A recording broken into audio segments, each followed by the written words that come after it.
예레미야 1장 4절에서 10절까지 있는 성경 말씀을 우리 성경과 스크린 보고 합독합니다. 시작. 여호와의 말씀이 내게 임하니라. 이르시되 내가 너를 모태에 짓기 전에 너를 알았고 내가 배에서 나오기 전에 너를 성별하였고 너를 여러 나라의 선지자로 세웠노라 하시기로 내가 이르되 슬프도소이다. 주 여호와여 보소서. 나는 아이라 말할 줄을 알지 못하나이다 하니 여호와께서 내게 이르시되 너는 아이라 하지 말고 내가 너를 누구에게 보내든지 너는 가며 내가 내게 무엇을 명령하든지 너는 말할지니라. 너는 그들 때문에 두려워하지 말라. 내가 너와 함께하여 너를 구원하리라. 나 여호와의 말이니라 하시고 여호와께서 그의 손을 내밀어 내 입에 대시며 여호와께서 내게 이르시되 보라, 내가 내 말을 내 입에 두었노라. 보라, 내가 오늘 너를 여러 나라와 여러 왕국 위에 세워 내가 그것들을 뽑고 파괴하며 파멸하고 넘어뜨리며 건설하고 있게 하였느니라 하시니라. 아멘. 오늘은 예레미야 1장 4절에서 10절까지 말씀을 가지고 내가 너를 세웠노라, 이런 제목으로 말씀을 나눕니다. 내가 너를 세웠노라. 2021년도 오늘 기관 부서장과 또 임원들을 공식적으로 저희가 임명해서 세웠습니다. 그들을 위해서 어떤 메시지를 나누면 좋을까 그렇게 고민을 할 때 하나님 주셨던 메시지가 예레미야 1장 말씀이더라고요. 그런데 여러분, 리더로 세움받는 분들만을 위한 메시지는 아니고 오늘 이 자리에 있는 모든 그리스도인들을 향한 하나님의 메시지라는 것을 깨달아요. 예레미야의 주제가 뭐냐면요, 한마디로 말하면 이렇습니다. 역사의 주관자이신 하나님. 우리 한번 따라할까요? 역사의 주관자이신 하나님. 예레미야의 주제가 그거예요. 그리고 예레미야 전체를 보면 이스라엘 백성들을 향한 하나님의 심판과 회복의 메시지를 담고 있는데, 눈여겨볼 말씀이 뭐냐면요, 하나님이 이스라엘 백성들을 심판하시는데 하나님이 바벨론을, 그리고 아수르를, 애굽을, 그런 강대국을 하나님께서 주관하셔서 그들을 통하여 이스라엘 백성들을 심판하신다. 그러니까 전 세계 흐름의 모든 것이 그들의 선택과 어떤 결정대로 움직인다고 생각하지만 성경을 보니까 하나님의 주관하에 전 세계가 움직이더라는 거예요. 어쩌면은 이스라엘 주변 나라들이 왕의 결정을 통해서 이스라엘을 공격하는 것 같지만 결국엔 그 모든 것들이 하나님이 주관하시는 섭리 가운데 일어나더라. 이것이 성경의 증언입니다. 마찬가지입니다. 여러분, 대한민국의 운명이나 남북관계의 운명 역시 누가 주관하신다고요? 하나님이 주관하십니다. 그러니까 대통령이 누구든 정부가 누구든 어떤 정책이 펼쳐지든 그것과 상관이 사실은 없는 거예요. 하나님이 원하시면 이 나라 가운데 하나님의 뜻은 이루어지게 되어 있는 것입니다. 근데 개인의 인생도 마찬가지죠. 이곳에 있는 저와 여러분들, 나는 비록 보니까 남들보다 좀 부족한 것 같고 누리지 못하는 것들이 많은 것 같다, 그렇게 생각할지라도, 그래서 세상에서 나는 정말 어쩌면 흙수저 같은 사람이라 할지라도 하나님께서 우리를 주관하사 우리를 들어 쓰시면 일어날 수 없는 일이 여러분의 삶에, 여러분의 자녀의 삶에 일어날 줄 믿습니다.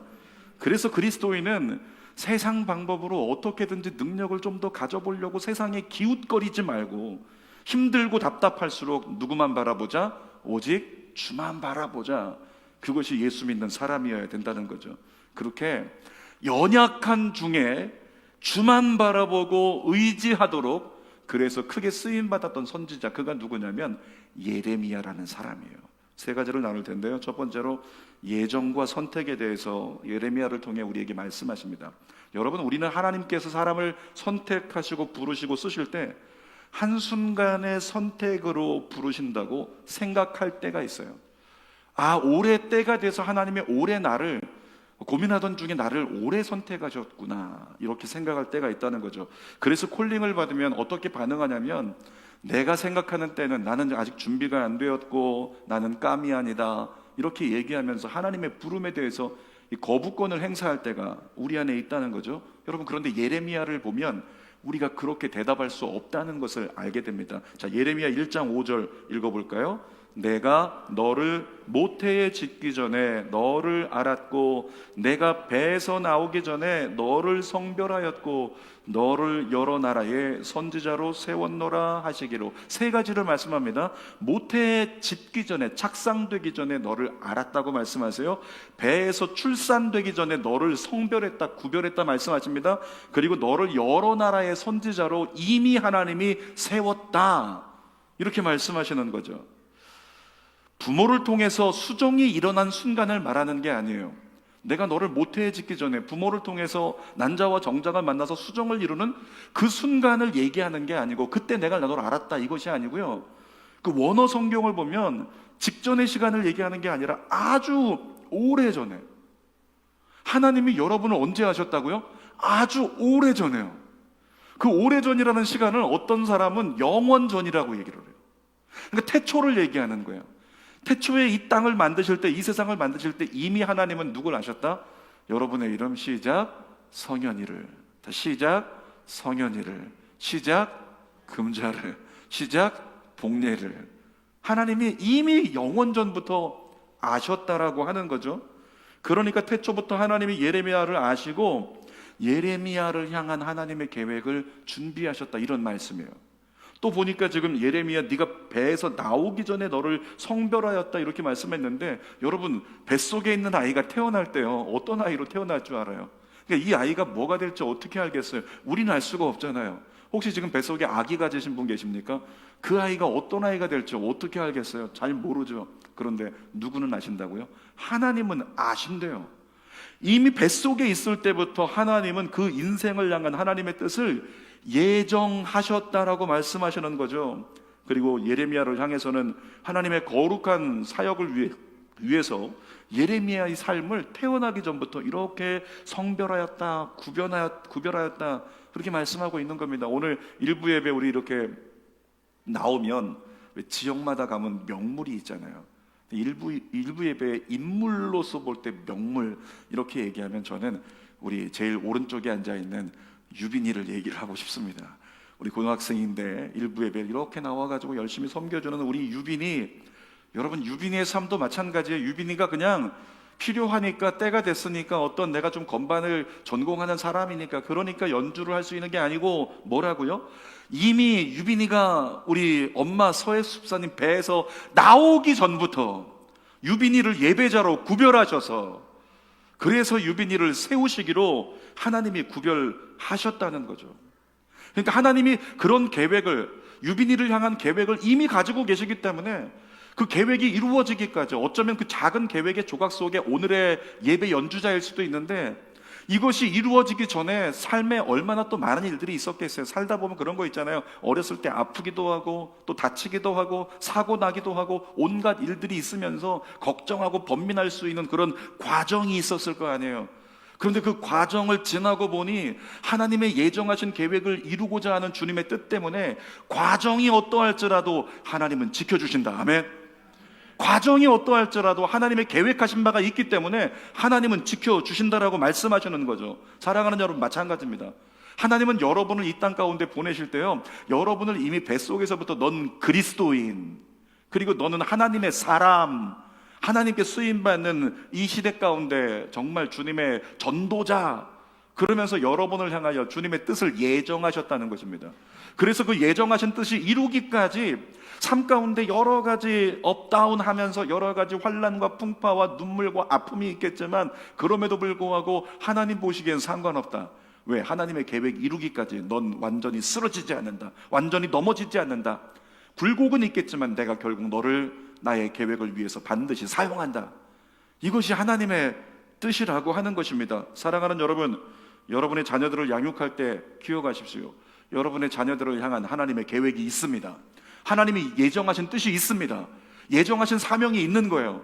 그 사명이 이루어질 때까지 삶 가운데 온갖 환난과 풍파가 업다운이 일어나면서 때로는 지치고 끝날 것 같은 상황이 생겨도 아니라는 거죠. 그럼에도 불구하고 하나님은 여전히 거기서 건져주신다, 지켜주신다. 왜요? 하나님이 계획하신 뜻이 있기 때문에. 따라합시다. 우리 가정을 향한, 우리 자녀를 향한 하나님의 계획과 뜻이 있다. 아멘입니까? 여러분 가정을 향한 자녀를 향한 하나님의 계획과 뜻이 있어요. 그러니까 그것이 이루어지지 않은 이때에 너무 실망하고 좌절하지 마시라는 거죠. 또 오늘 성경을 보니까 예레미야를 여러 나라의 선지자로 세웠노라 이렇게 말씀합니다. 여러분, 선지자에게는 요구되는 덕목이 굉장히 많이 있습니다. 조금 이따 얘기하겠지만 예레미야는 걱정이 태산 같았어요. 왜? 자기는 깜이 안 되기 때문에. 그래서 걱정이 많은 예레미야. 그런데 예레미야에게 사명을 맡기신 분이 누구라고요?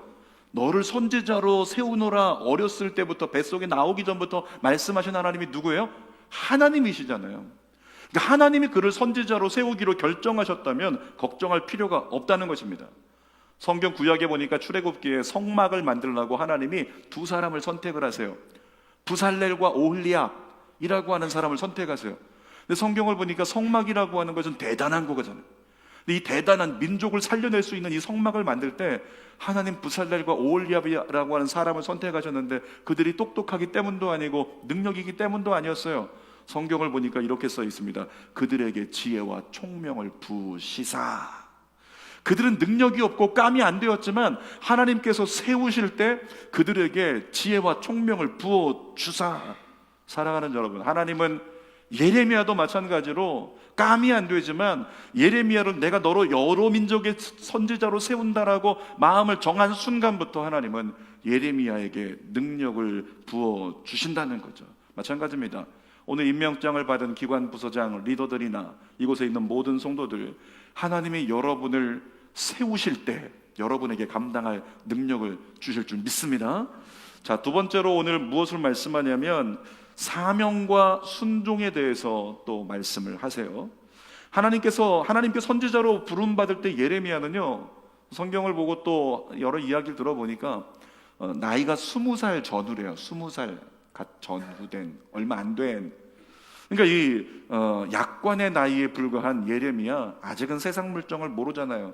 비록 성년이 되긴 했지만 세상 물정을 모르는 풋내기입니다. 그러니까 예레미야를 향해서 내가 너를 여러 민족의 선지자로 세웠노라. 오 주여 아멘. 대답하기가 어려운 거죠. 쉽게 답이 안 나오는 것입니다. 쉽게 아멘하고 받아들일 수가 없는 겁니다. 저 역시도 주의 종으로 처음 부름받을 때요, 공교롭게도 제가 20살 때 소명받았어요. 20살 때 정확하게 휴거를 보게 하시고 그 휴거 가운데 하나님께서 이 땅 가운데 믿는 자인데 휴거되지 못하는, 그러니까 저의 부르심은 사실은 잃어버린 어떤 영혼들, 예수 안 믿는 이방인들보다도 예수 믿는데 잠들어 있는 사람들, 그들을 향한 부르심이 제 부르심이거든요. 정말 괜찮다고 지금 교회에 다닌다고 나름대로 자신하는데 휴거되지 못한 사람들의 슬피 울며 이를 가는 모습, 두려워 떠는 모습, 그걸 제가 봤거든요. 그리고 하나님 저에게 말씀하셨거든요. 저들을 깨우라고. 그게 저를 향한 부르심이었어요. 제가 그 광경을 보고 나서요, 하나님 앞에 고백했습니다. 주님, 제가 목사가 되는 건가요? 이렇게 하나님께 고백을 했어요. 근데 나이가 몇 살이라고요?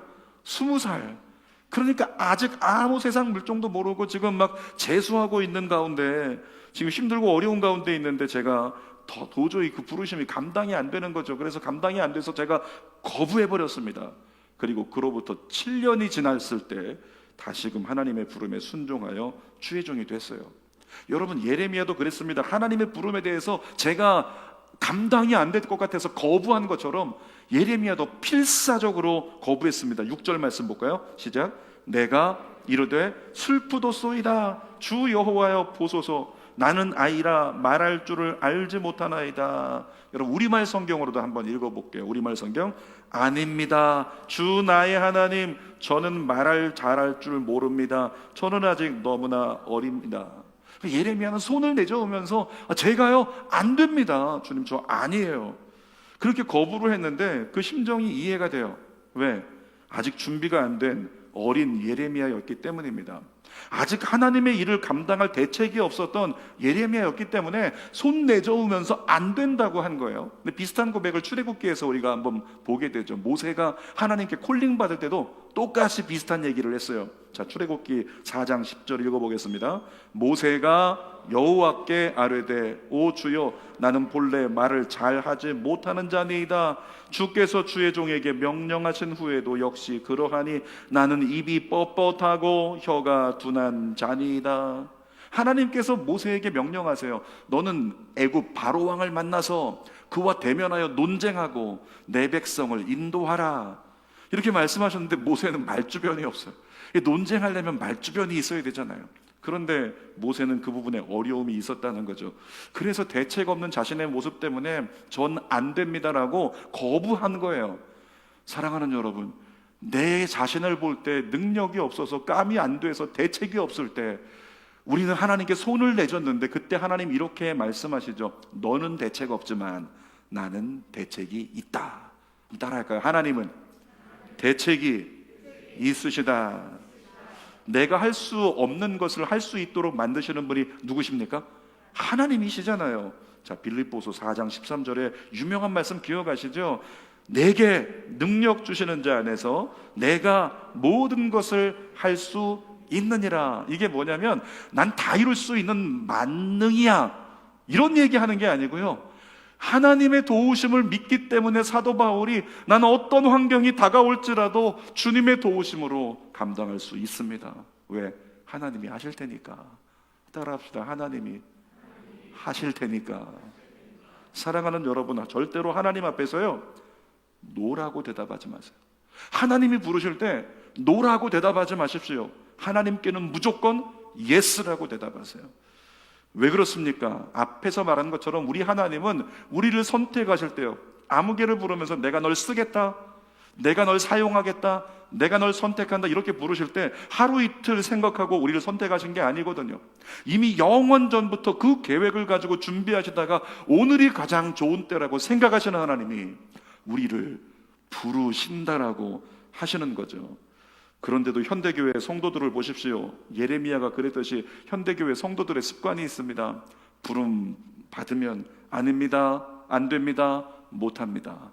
이것이 입에 붙어 있어요. 여러분, 우리의 수준이 10대를 뛰어넘기를 바랍니다. 10대들이 제일 많이 하는 거 아시죠? 안 된다고, 아니라고, 안 한다고, 못한다고. 이 중딩들에게 물어보면 그런 대답을 제일 많이 해요. 몰라, 안 돼, 싫어, 아니야. 다 부정적인 대답들. 그런데 우리 성도들이 믿음 가지고 살아가면서 나도 모르는 사이에 10대들과 같은 그런 영성을 가지고 있더라는 거예요. 하나님 부르시면 아멘. 그런데 하나님 부르실 때 안 됩니다, 아닙니다, 못합니다, 이런 것들이 입에 붙어 있더라는 거죠. 물론 예레미야가 연약한 것을 하나님이 더 잘 알고 계세요. 근데 7절에 하나님이 뭐라고 말씀하시는지 한번 7절 읽어볼까요? 시작. 여호와께서 내게 이르시되 너는 아이라 하지 말고 내가 너를 누구에게 보내든지 너는 가며 내가 내게 무엇을 명령하든지 너는 말할지니라. 하나님 지금 쉽게 말하면, 야, 네가 어린 거 내가 알아, 네가 부족한 거 내가 알아. 그런데 그건 너의 조건이지, 너의 조건을 나에게 설명하려고 하지 마라. 공감하십니까? 하나님이 부르실 때 내게 있는 조건을 하나님께 설명하지 말라는 거예요. 하나님이 부르실 때는 하나님의 조건을 가지고 우리를 부르시는 거지, 우리의 조건을 보고 하나님이 부르시는 것 아니라는 거죠. 그러니까 하나님이 부르실 때는 하나님께 설명하려고 하지 말고 하나님 이렇게 말씀하세요. 내가 시키는 대로만 해. 마치 가나의 혼인잔치 때 예수의 어머니 마리아가 하인들에게 했던 얘기 기억하시죠? 무슨 말씀을 예수가 하시든지 어떻게 해라? 그대로 해라. 난 능력이 없는데 내 능력 없는 조건 말고 예수님이 무슨 말씀하시면 예수님의 조건에 부합하게 그냥 있는 그대로 하라는 거예요. 그랬더니 물이 변하여 포도주가 되는 놀라운 역사가 일어났다라고 하는 거죠. 하나님께서 허락하신 선지자의 사명을 감당하는 것, 그것도 대단히 중요한 일이에요. 잘 들으세요. 여러분에게 맡겨주신 어떤 직책과 직함, 이걸 통해서 큰 일을 이루는 것, 그것도 대단히 중요한 거예요. 근데 그것보다 더 중요한 사명이 있습니다. 모든 그리스도인에게 가장 중요한 사명이 있습니다. 그것이 뭘까요? 하나님 부르실 때 아멘하는 사명. 아멘. 하나님 부르실 때 아멘을 할 수 있는 사명, 이것이 모든 그리스도인들에게 어쩌면 가장 중요한 사명이라는 것입니다. 여러분, 하나님이 부르실 때 아멘으로 순종하는 그 사명, 그렇게 아멘하는 사람에게 하나님 놀라운 일들을 이루어 주신다는 거예요. 제가 주는 교회 성도들에게 가르치는 부르심에 대한 태도가 있습니다. 제가 늘 이렇게 강요하듯이 세뇌하듯이 이야기하죠. 따라하겠습니다. 아멘부터 하라. 다시 한번 아멘부터 하라. 아멘의 반대가 뭐예요? 쉽게 말하면 넌센스처럼 노멘 얘기할 수 있겠죠. 아멘의 반대는 노멘. 여러분, 노멘은 고민을 부르지만 아멘은 기도를 부릅니다. 노멘은 불순종을 부르지만 아멘은 순종을 부릅니다. 그래서 예수 믿는 사람은 아멘부터 해야 돼요. 그러면 기도가 나오고 기도 끝에 하나님의 뜻이 깨달아지면 순종하게 되는 하나님의 은총의 역사가 가능하다는 거죠. 그러므로 하나님 말씀하시면 일단 따지지 말고 아멘부터 하고 생각할 수 있는 여러분 되시기 바라요. 이렇게 생각하세요. 아멘. 그리고 나서 날 부르신 걸 보면 무슨 계획이 있으시겠지, 이렇게 생각하는 거예요. 이렇게 예레미야도 마찬가지로 결국에는 하나님께 순종하게 되는데, 그렇게 아멘으로 순종하는 사람들에게는요 하나님이 특별 은총을 주시더라고요. 예레미야 1장 8절입니다. 시작. 너는 그들 때문에 두려워하지 말라. 내가 너와 함께하여 너를 구원하리라. 하나님께 순종의 예배자가 되어 내가 너와 함께하리라, 내가 널 구원하리라, 그 음성을 듣는 여러분 되시기를 축복합니다. 자, 세 번째로 보니까 이제 능력과 권세에 대해서 우리에게 말씀해 주세요. 하나님께서 사람을 택하여 쓰실 때는요 그에게 감당할 만한 능력을 함께 허락하십니다. 예레미야가 하나님께 부름받을 때 분명히 대답했죠. 전 어려서 안 됩니다. 전 말할 줄 모릅니다. 그러면서 예레미야가 핑계댄 건 뭐 핑계댔어요? 자, 뭐 핑계댔어요?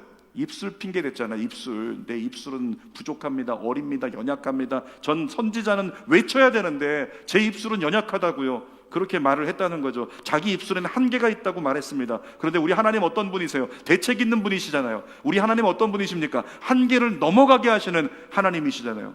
그 하나님이 예레미야에게 무슨 역사를 이루시는지 9절 말씀에 보세요. 9절 읽겠습니다. 시작.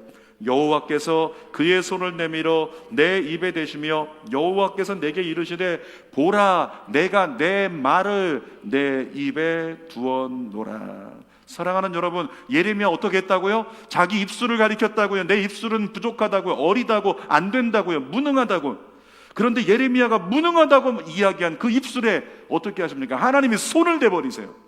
무능하다고 얘기했던 자기의 말에 하나님의 말씀을 넣어버리는 거예요. 어느 것도 핑계하지 못하도록 역사하시는 하나님, 이것이 하나님의 역사라는 거죠. 제가 이 대목에서요 잠시 설교 준비하다가 기도했잖아요. 주여, 주는 교회 성도들의 입에도 하나님의 손을 대십시오. 하나님의 말씀을 그 입에 넣어 주십시오. 그 하나님의 말씀을 입에 대었다는 건 무슨 말이냐면, 하나님께서 말할 수 있는 은사를 예레미야의 입술에 쏟아 부으셨다는 거예요.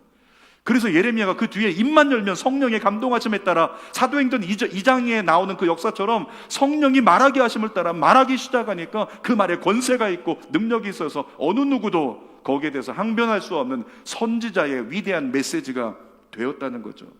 어떤 학자들은요, 하나님께서 예레미야에게 실제적으로 손을 댄 건 아니다, 그렇게 표현한 것 뿐이지, 이렇게 얘기하는 사람들이 있어요. 그런데 저는 실제로 하나님이 손을 대셨다고 믿습니다.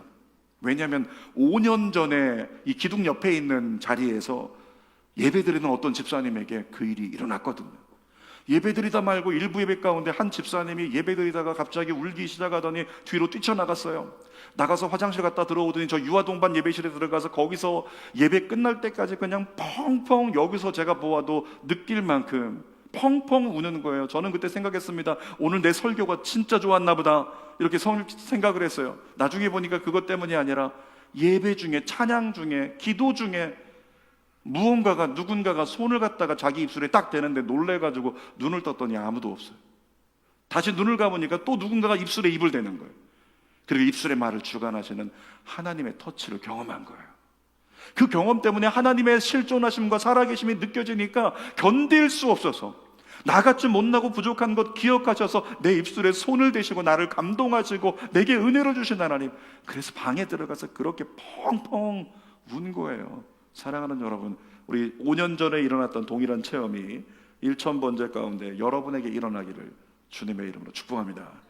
예레미야 1장 10절을 볼까요? 10절 시작. 보라, 내가 오늘 너를 여러 나라와 여러 왕국 위에 세워 내가 그것들을 뽑고 파괴하며 파멸하고 넘어뜨리며 건설하고 심게 하였느니라. 여기 보니까 하나님이 이렇게 말씀하세요. 보라, 내가 너를 세워라고 말씀하시는데, 이 세웠다는 것은 어떤 의미냐면 하나님의 권위를 위임했다는 거, 위임식이에요. 하나님의 대사로 그를 세웠다는 것입니다. 군대로 얘기하면 내가 너를 지휘관으로 세웠다고 여기에다 계급장을 달아주는 거예요. 그런 장면이 바로 지금 이 장면입니다. 그러니까 말도 못하는 아이라고 생각했던, 난 능력이 없고 감이 안 된다, 대책이 없다라고 얘기했던 예레미야를 우리 하나님께서 하나님의 대리자로 세우셔서 하나님의 뜻을 선포하게 하시는 위대한 장면입니다. 아무것도 못하는 이에게 능력을 허락하시고 권세를 허락하시는 분, 그분이 하나님이세요. 그 하나님 앞에서 감히 누가 부족해서 안 된다, 준비가 안 돼서 안 된다, 누가 이렇게 말할 수 있겠습니까? 앞에 서 있는 저는요, 어렸을 때를 생각하면 정말 전 못난 사람이었어요. 지금 우리 이거 일부 예배 섬기고 있는 유빈이 보면 저는 대단히 놀라워요. 참 부럽고. 왜냐면 제가 유빈이 나이 시절에는 저는 완전히 떡잎도 안 보이는 사람이었어요. 정말 못난 사람이었고, 학교에서는 이렇게 제가 스스로 표현하고 싶지 않은데 찌질이었고, 그리고 말주변도 없었고, 내성적인 것이 뭐 거의 극에 달아가지고 여자 친구들 앞에 가면, 여학생들 앞에 가면 말은 전혀 못할 뿐만 아니라 남자 친구들하고 있어도 저는 그냥 조용히 입 다물고 가만히 있는 그런 아이였어요. 말할 수 없는 아이, 말주변이 없는 아이, 말에는 은사가 없는 아이, 그런 아이였다고요. 나중에 제가 하나님께 부름받고 이 신학을 시작하게 됐을 때 제 친구들, 동창들 만났을 때 동창들이 그런 얘기했습니다. 야, 다른 건 몰라도 야, 네가 말로 먹고 사는 목사는 안 될 것 같은데 다시 생각해보지, 힘쓰는 거에, 이렇게 얘기를 했었다는 거예요. 그런데 하나님 어떻게 하셨어요? 하나님께서 예레미야에게 하신 것처럼 하나님께서 안 된다고 하지 말고 하나님의 말씀을 제 입에 넣어주셨어요. 그리고 제 입술로 말미암아 이제껏 제 인생 가운데 불가능했던 말씀을 선포하게 하는 것, 말로 가르치게 하는 것, 그것을 이루어 주셔서 입만 열면 복음이 나오는 목사로 만들어 주셨다고요. 사랑하는 여러분, 하나님은 대책을 가지고 계십니다. 하나님은 이미 예정하신 뜻을 선택을 통해 이루어 주십니다. 그리고 그 뜻을 이루기 위해서 감당할 만한 능력과 권세를 우리에게 부어 주십니다. 그러므로 믿는 자로서 가장 합당한 태도는 뭐냐면 날마다 하나님 앞에서 아멘으로 반응하면서 주님만을 바라보는 믿음의 종들 되시기를 주님의 이름으로 부탁드립니다. 설교 결론입니다. 제목이 뭐였어요? 내가 너를 세웠노라. 자, 한 손을 가슴에 얹겠습니다. 그리고 하나님의 마음으로 여러분 영혼에게 이렇게 얘기해 주세요. 따라서 내가 너를 세웠노라. 하나님 말씀하세요. 권사, 안수집사, 서리집사, 기관장, 부서장, 또는 셀리더, 또는 교사, 또는 부모로 하나님 뭐라고요? 내가 너를 세웠노라. 계획을 가지고 이미 오래전에 예정한 것, 그 사명을 너에게 부어 주노라. 감당할 수 있도록 너에게 내가 은사를 허락하노라. 하나님 이렇게 말씀하신다는 거죠. 사랑하는 여러분, 여러분을 주의 일꾼으로 부르시는 하나님의 의지를 보세요. 하나님이 이렇게 말씀하세요. 만져서라도 너를 쓰겠다, 함께 하겠다, 내가 너와. 하나님의 의지를 보세요. 주의 일을 너에게 맡기겠다, 이 하나님의 의지를 보세요. 그것이 우리를 향한 하나님의 마음이잖아요. 나는 나를 굉장히 평가절하하고 낮게 보는데 하나님은 원대한 꿈을 가지고 내가 너를 통해 이렇게 하겠다 말씀하고 계세요. 그 하나님 앞에 그 하나님의 의지를 꺾으려고 하지 말고 차라리 이렇게 기도하세요. 이사야 11장 2절 말씀 가지고 기도하세요. 한번 읽어볼까요? 시작. 그의 위에 여호와의 영 곧 지혜와 총명의 영이요 모략과 재능의 영이요 지식과 여호와를 경외하는 영이 강림하리니. 이 구절을 가지고 기도하시라고요. 하나님, 지혜와 총명의 영을 내게 부어주옵소서, 모략과 재능의 영을 부어주옵소서, 지식의 영을 부어주옵소서, 여호와를 경외하는 영을 부어주옵소서. 여러분이 기도한다면 더 합당한 하나님의 일꾼으로, 하나님의 사람으로 이 마지막 때 넉넉히 쓰임받을 줄 믿습니다. 기도하겠습니다. 살아계신 아버지 감사합니다. 주님 정말 그렇게 하나님 의지를 가지고 예레미야를 부르시면서 의지에 불타시는 하나님, 오늘 이 자리에 있는 우리도 의지를 가지고 부르십니다. 오래전에 내가 너를 예정했거든. 그리고 오늘 선택한 것뿐이야. 오늘 내가 너를 부르는 것뿐이야. 말씀하시는 하나님, 내가 너에게 능력을 부어주고 감당할 만한 권세도 너에게 허락하리라. 내 의지를 꺾으려고 하지 말고 나를 따르라 말씀하시는 주님, 그 하나님을 기억하고 상기하며 하나님을 마음 가운데 새기고 주만 바라보는 믿음의 예배자가 되게 하여 주시옵소서. 예수님의 이름으로 기도하옵나이다. 아멘. 두 손을 가슴에 대고 주님 말씀하세요. 우리 모두를 향해서 이 찬양을 통해서 똑같이 말씀하실 겁니다. 나의 안에 거하라. 나는 내 하나님이니 모든 환난 가운데 너를 지키는 자라. 두려워하지 말라. 내가 널 도와주리니 놀라지 말라. 내 손 잡아주리라. 한 번 더 나의 안에 거하라. 나의 안에 거하라. 나는 내 하나님이니 모든 환난 가운데 너를 지키는 자라. 두려워하지 말라. 내가 널 도와주리니 놀라지 말라. 내 손 잡아주리라. 내가 너를 지명하여 불렀나니 너는 내 것이라. 내 것이라. 너의 하나님이라. 내가 너를 보배롭고 존귀하게 여기노라. 너를 사랑하는 내 여호와라. 하나님 말씀하세요. 내가 너를 지명하여 불렀나니 너는 내 것이라. 내 것이라. 너의 하나님이라. 내가